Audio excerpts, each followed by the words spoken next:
Have you ever walked into a room and felt a shiver run down your spine?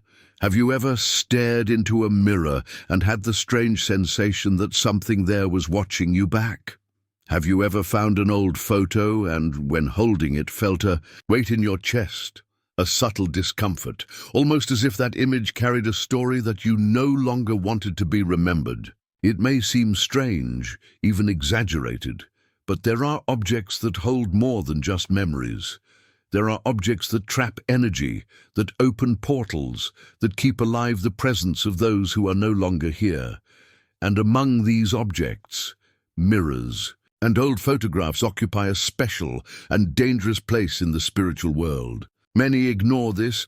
They leave decades-old mirrors scattered around the house, inherited from someone who has passed away. They place photos of people who have suffered, who have cried, who have carried so much pain in their eyes in photo frames that the image seems to speak, and they don't realize that what should be just a decorative item or an innocent souvenir could be influencing the entire spiritual field of the house. You could be draining the energy of those who live there. It may be serving as a shelter for presences that no longer belong to this plane. Have you ever felt like you're being watched, even when you're alone? Have you ever had that moment when everyone is asleep, the house is silent, and something in the mirror seems to move as you walk by? Have you ever felt your energy completely change after going through a trunk of memories or rearranging old photographs? Mirrors are portals, yes, portals. They are not just glass and reflection. Spiritually, they are windows that connect dimensions, and depending on how, where, and by whom they were used, these portals may remain open, without anyone noticing. Did you know that certain ancient rituals used mirrors to invoke, to seek contact with the spiritual world? Did you know that many mediums and sensitives avoid mirrors in their bedrooms because they understand how much they can intensify their presence during sleep? Sleeping with a mirror facing the bed is a serious mistake for those seeking spiritual balance. Because during sleep, our soul partially detaches from the body, and if there's a mirror nearby, that energy can be distorted, it can be pulled, it can be manipulated by forces that you don't even know are there. Have you ever woken up in the middle of the night, tired, feeling drained, with an inexplicable anguish in your chest? Look around. See where the mirror is. And it's not just the mirror. Old photos also carry energy. Photography is a capture of the soul in a frozen moment. And depending on how that moment was experienced, the energy that person carried when being photographed, the image can retain trauma, pain, presence. Especially those old, faded photos where the person's gaze seems to follow you, as if there was still something there.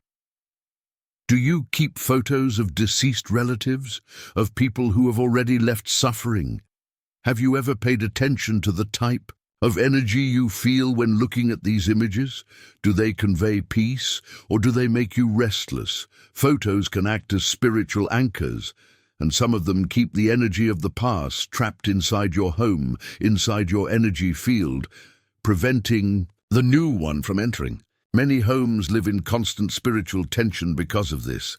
Families that fight for no reason, children that wake up scared, plants that wilt even with care, animals that avoid certain rooms. And it all starts with an old mirror inherited from someone who suffered, or with a photo frame with the image of a person who carries pain to this day. Have you ever noticed how some homes seem to carry an eternal mourning, even years after a loved one has passed? And the scariest thing, there are mirrors that have witnessed tragedies. Who were present in moments of deep pain, of violence, of farewell? And these mirrors absorb it. Spiritually, they keep impressions, and if they are kept without any type of cleaning or prayer, they begin to emanate this energy continuously. People living in these environments begin to get sick, not just in the body, but in the soul. Have you ever felt exhausted without explanation? Have you ever noticed your faith weaken out of nowhere? Have you ever started to have negative thoughts, impulses that you don't recognize as yours? It may be that what is around you is influencing you more than you realize. What if that mirror in your hallway is more than an object of vanity? What if that photo of your grandmother, which always caused you discomfort, is asking you for spiritual liberation? Have you ever stopped to think about it? Have you ever wondered why certain objects seem to carry an invisible weight? Maybe it's time to look with different eyes, to understand that the spiritual world is not limited to temples and prayers. He is present in everything, and everything you keep around you could be elevating you or imprisoning you. Maybe that old mirror no longer suits your home, not because of its aesthetics, but because of the energy it carries. Maybe that photograph you never had the courage to take off the wall is keeping a pain alive, preventing healing from happening. And maybe the discomfort you feel at certain times doesn't come from within, but what's outside and what you don't see, but feel, because the spiritual world always manifests itself, even when you don't want to look. And once you wake up to it, there's no longer any way to pretend you don't feel it. You start to notice the signs, start connecting the facts. You begin to understand that discomfort, that weight, that feeling of oppression in the environment could be coming from something that is there with you every day, something that seems harmless, but that is spiritually active, vibrating, interfering. And that's where the question comes. What do you do when you discover that a mirror or an old photo may be spiritually charged? The first thing is not to be afraid. It's not about breaking anything, burning anything, or throwing everything away. The spiritual world does not operate on the basis of despair. It is balanced by intention, for conscience, by faith. First of all, you need notice. Calmly analyze the environment where this mirror is. How do you feel there? Is this a light, airy room or heavy and dense? Is there a history of fights, insomnia, or recurring illnesses in that space? The energy of the environment says a lot about what that mirror is reflecting and emanating. In the case of photographs, care needs to be even greater. Photos of deceased people must be in a respectful place, not mixed with photos of living people, especially in resting places such as bedrooms. Ideally, they should be on an altar with constant prayers and, if possible, with soft light nearby. Just because images attract the field of what they represent. If you feel that there is something strange, the first step is to spiritual cleansing of the object and the environment. For the mirrors, you can prepare a mixture with water, coarse, salt, and a little alcohol, wiping it gently with a cloth while praying, asking that any and all negative energy permeated there be dissipated. Use your words or recite the Psalm 91 with faith. Prayer must be said with intention, looking into the mirror and declaring, "May everything that does not belong to me be discarded now, in the name of divine light." After cleaning, light a natural incense. It can be rue, rosemary, or white sage, and pass it around the mirror or the place where the photos are. Ask for the energy in that environment to be purified, restored, illuminated.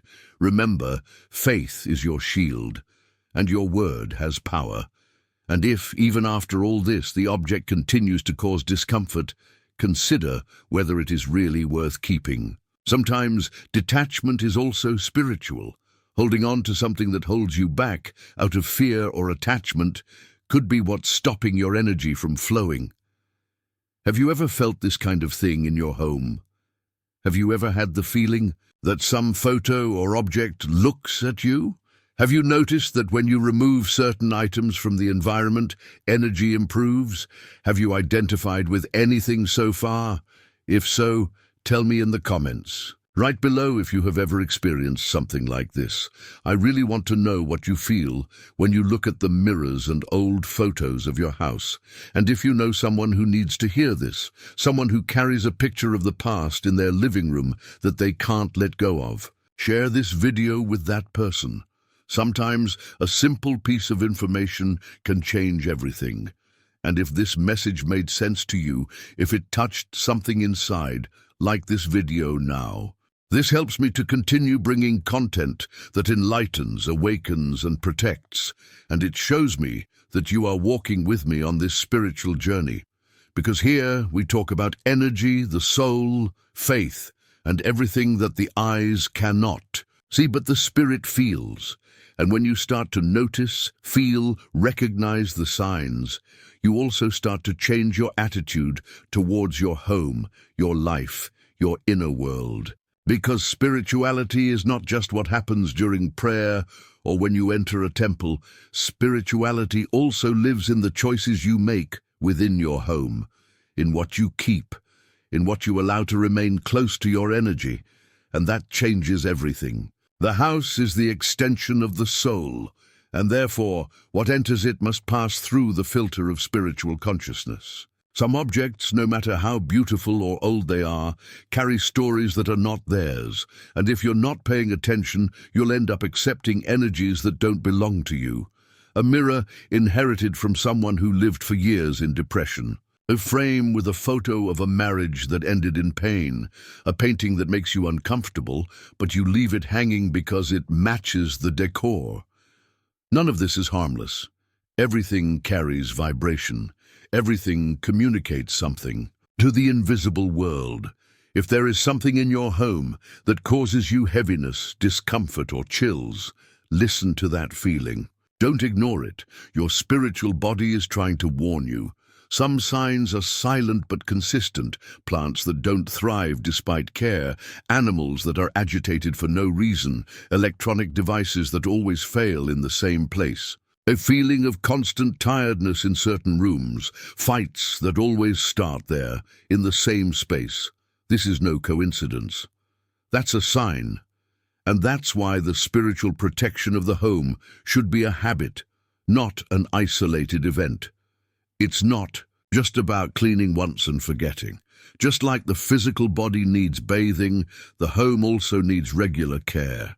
Use herbs, use coarse salt, use the power of words, pray out loud. Walk through your home with spiritual authority. Declare that space is sacred, that nothing that does not come from the light can remain there. If you can, light a white candle in a peaceful environment, and as you do so, declare, "May God's light illuminate every corner of this house. May all trapped energy be released. May only good remain." Don't be afraid to speak up. The spiritual world understands spiritual language. It responds to true faith.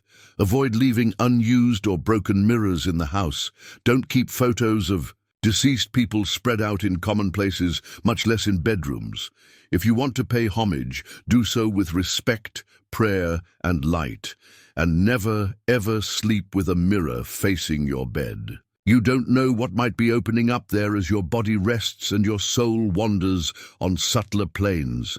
Protection begins with awareness, and if you feel your home needs it of peace, that your paths are blocked, that your soul is restless, start with what surrounds you. Cleaning the environment can be the beginning of a great inner liberation. And if something inside you is telling you that the time has come to do this, listen. Don't postpone. Your energy is worth more than any decorative object. Your peace is worth more than any memory of the past. Your home deserves to be a place of light, not a shelter for lost energy. Have you ever done any spiritual cleaning in your home? Have you ever felt relief after removing an old object? Have you noticed the difference after praying with faith in your home? Tell me here in the comments. Share your experience, your doubts, your experience.